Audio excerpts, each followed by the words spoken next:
जय गुरु जी। शिव पुराण विद्वेश्वर संहिता का 13वां अध्याय। सदाचार, संध्या वंदन, प्रणव, गायत्री जाप एवं अग्निहोत्र की विधि तथा महिमा। ऋषियों ने कहा, सूत जी, आप हमें वह सदाचार सुनाइए जिससे विद्वान पुरुष पुण्य लोकों पर विजय पाता है। स्वर्ग प्रदान करने वाले धर्म में तथा नरक को कष्ट देने वाले अधर्म में आचारों का वर्णन कीजिए। सूत जी बोले, सदाचार का पालन करने वाला मनुष्य ही ब्राह्मण कहलाने के अधिकारी है। वेदों के अनुसार आचार का पालन करने वाले एवं वेद के अभ्यासी ब्राह्मण को विप्र कहते हैं। सदाचार, वेदाचार तथा विद्या गुणों से युक्त होने पर ही उसे द्विज कहते हैं। वेदों का कम आचार तथा कम अध्ययन करने वाले एवं राजा के पुरोहित अथवा सेवक ब्राह्मण को क्षत्रिय ब्राह्मण कहते हैं।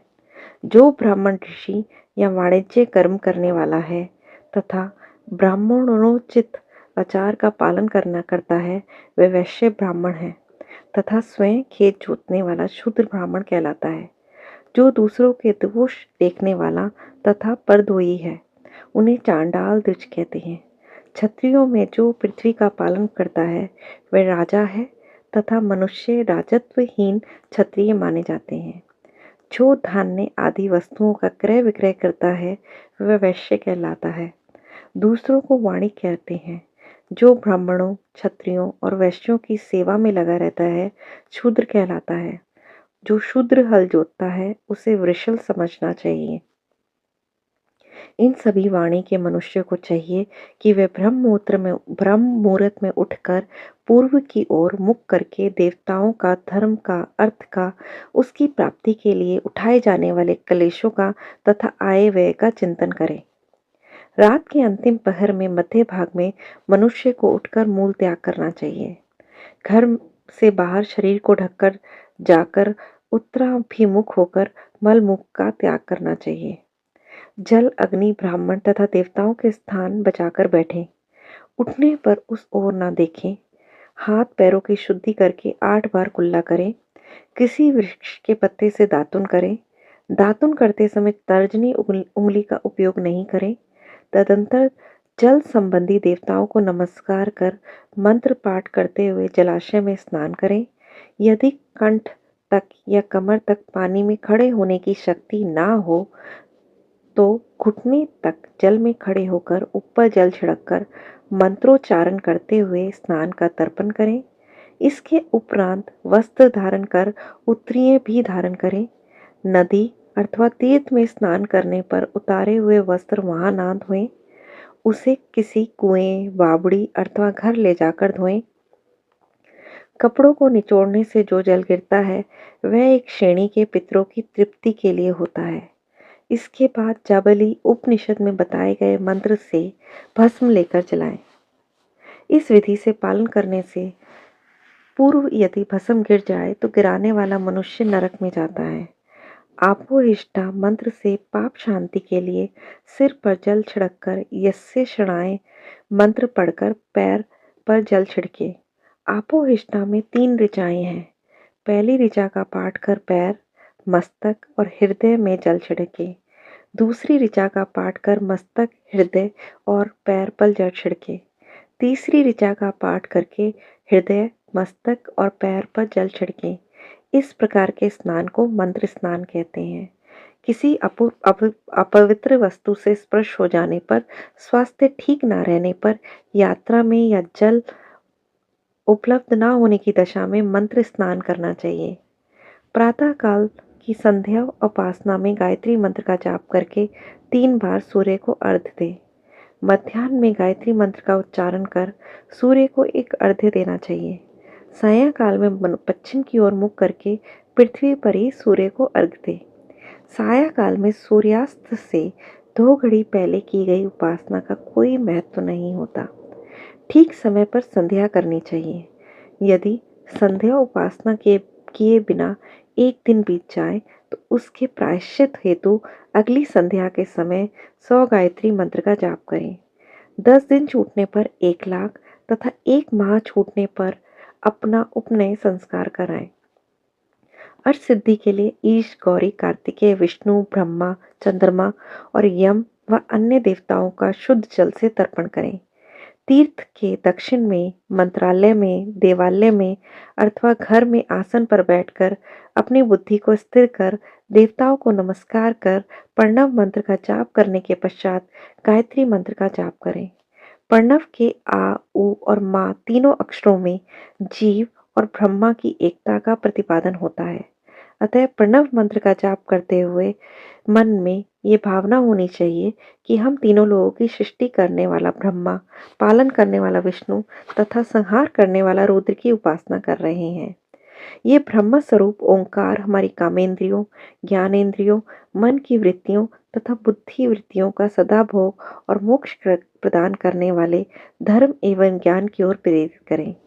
जो मनुष्य प्रणव मंत्र के अर्थ का चिंतन करते हुए इसका जाप करते हैं, वे निश्चय ही ब्रह्मा को प्राप्त करते हैं तथा जो मनुष्य बिना अर्थ जाने प्रणव मंत्र का जाप करते हैं, उनको ब्राह्मण तत्व की पूर्ति होती है। इस हेतु श्रेष्ठ ब्राह्मण को प्रतिदिन प्रातःकाल 1 सहस्त्र गायत्री का जाप करना चाहिए, मध्याह्न में 100 बार तथा सायंकाल में 28 बार जाप करें। अन्य वर्णों के मनुष्य को सामर्थ्य के अनुसार जाप करना चाहिए। हमारे शरीर के भीतर मूलाधार, स्वादिष्ठान, मणिपुर, अनाहत, आज्ञा और सहस्त्रसार नामक 6 चक्र हैं। इन चक्रों में क्रमश विद्वेश्वर, ब्रह्मा, विष्णु, ईश, जीवात्मा और परमेश्वर स्थित है। सद्भावना पूर्वक श्वास के साथ सोहम का जाप करें। सहस्त्र बार किया गया जाप ब्रह्मलोक को प्रदान करने वाला है। 100 बार किए गए जाप से इंद्र की प्राप्ति होती है। आत्मरक्षा के लिए जो मनुष्य अल्प मात्रा में इसका जाप करता है, वह ब्राह्मण कुल में जन्म लेता है। 12 लाख गायत्री का जाप करने वाला मनुष्य ब्राह्मण कहा जाता है। जिस ब्राह्मण ने 1 लाख गायत्री का भी जाप न किया हो, उसे वैदिक कार्यों में ना लगाएं। यदि एक दिन उल्लंघन हो जाए तो अगले दिन उसके बदले में उसके अधिक मंत्रों का जाप करना चाहिए। ऐसा करने से दोषों की शांति होती है, धर्म से अर्थ की प्राप्ति होती है, अर्थ से भोग सुलभ हो जाता है, भोग से वैराग्य की संभावना होती है, धर्म पूर्वक उपार्जित धन से भोग प्राप्त होता है, उससे भोगों की प्राप्ति प्रति आसक्ति उत्पन्न होती है, मनुष्य धर्म से धन पाता है एवं तपस्याओं से दिव्य रूप प्राप्त करता है। कामनाओं का त्याग करने से अंतकरण की शुद्धि होती है, उस शुद्धि से ज्ञान का उदय होता है। सतयुग में तप को तथा कलयुग में दान को धर्म का अच्छा साधन माना गया है। सतयुग में ध्यान से, त्रेता में तपस्या से, द्वापर में यज्ञ करने से ज्ञान की सिद्धि होती है, परंतु कलयुग में प्रतिमा की पूजा से ज्ञान लाभ होता है। अधर्म हिंसात्मक और दुख देने वाला है। धर्म से सुख व अबुद्धि की प्राप्ति होती है, दुराचार से दुख तथा सदाचार से सुख मिलता है। अतः भोग और मोक्ष की सिद्धि के लिए धर्म का उपार्जन करना चाहिए। किसी ब्राह्मण को 100 वर्ष के जीवन निर्वाह की सामग्री देने पर ही ब्रह्मलोक की प्राप्ति होती है। 1 सहस्त्र चंद्रायन व्रत का अनुष्ठान ब्रह्मलोकदायक माना जाता है। दान देने वाला पुरुष जिस देवता के सामने रखकर दान करता है, अर्थात जिस देवता को वह दान द्वारा प्रसन्न करना चाहता है, उसी देवता का लोक उसे प्राप्त होता है। धनहीन पुरुष तपस्या कर अक्षय सुख को प्राप्त कर सकते हैं। ब्राह्मण को दान ग्रहण कर तथा यज्ञ करके धन का अर्जन करना चाहिए। क्षत्रिय बाहुबल से तथा वैश्य कृषि एवं गौरक्षा से धन का उपार्जन करें। इस प्रकार न्याय से उपार्जित धन को दान करने से दाता को ज्ञान की सिद्धि प्राप्त होती है एवं ज्ञान से ही मोक्ष की प्राप्ति सुलभ होती है। गृहस्थ मनुष्य को धन धान्य आदि सभी वस्तुओं का दान करना चाहिए। जिसके अन्न खाकर मनुष्य कथा, श्रवण तथा सत्कर्म का पालन करता है, तो आधा फल दाता को मिलता है।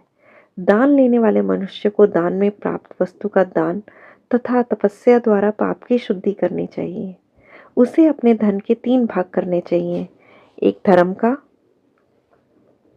धर्म के लिए, दूसरा वृद्धि के लिए एवं तीसरा उपभोग के लिए। धर्म के लिए रखे धन से नित्य, नैमित्तिक और इच्छित कार्य करें। वृद्धि के लिए रखे धन से ऐसा व्यापार करें जिससे धन की प्राप्ति हो सके और उपभोग के धन से पवित्र भोग भोगें। खेती से प्राप्त धन का 10वां भाग दान करें, इससे पाप की शुद्धि होती है। वृद्धि के लिए किया गया व्यापार से प्राप्त धन का 6ठा भाग देना चाहिए। विद्वान को चाहिए वह दूसरों के दोषों का बखान ना करें। ब्राह्मण भी दोषवश दूसरों के सुने या देखे हुए छिद्र को कभी प्रकट ना करें। विद्वान पुरुष ऐसी बात ना कहें जिससे समस्त प्राणियों के हृदय में रोष पैदा करने वाली हो। दोनों संध्याओं के समय अग्नि को विधि पूर्वक दी गई आहुति से संतुष्ट करें।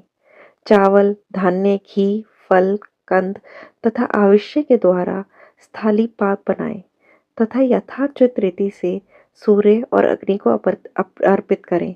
यदि दोनों समय अग्निहोत्र करने में असमर्थ हो तो संध्या के समय जाप और सूर्य की वंदना ले। आत्मज्ञान की इच्छा रखने वाले तथा धनी पुरुष को इसी प्रकार उपासना करनी चाहिए।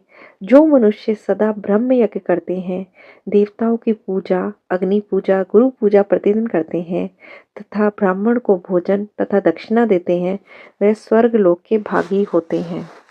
13वां अध्याय समाप्त। जय गुरु जी।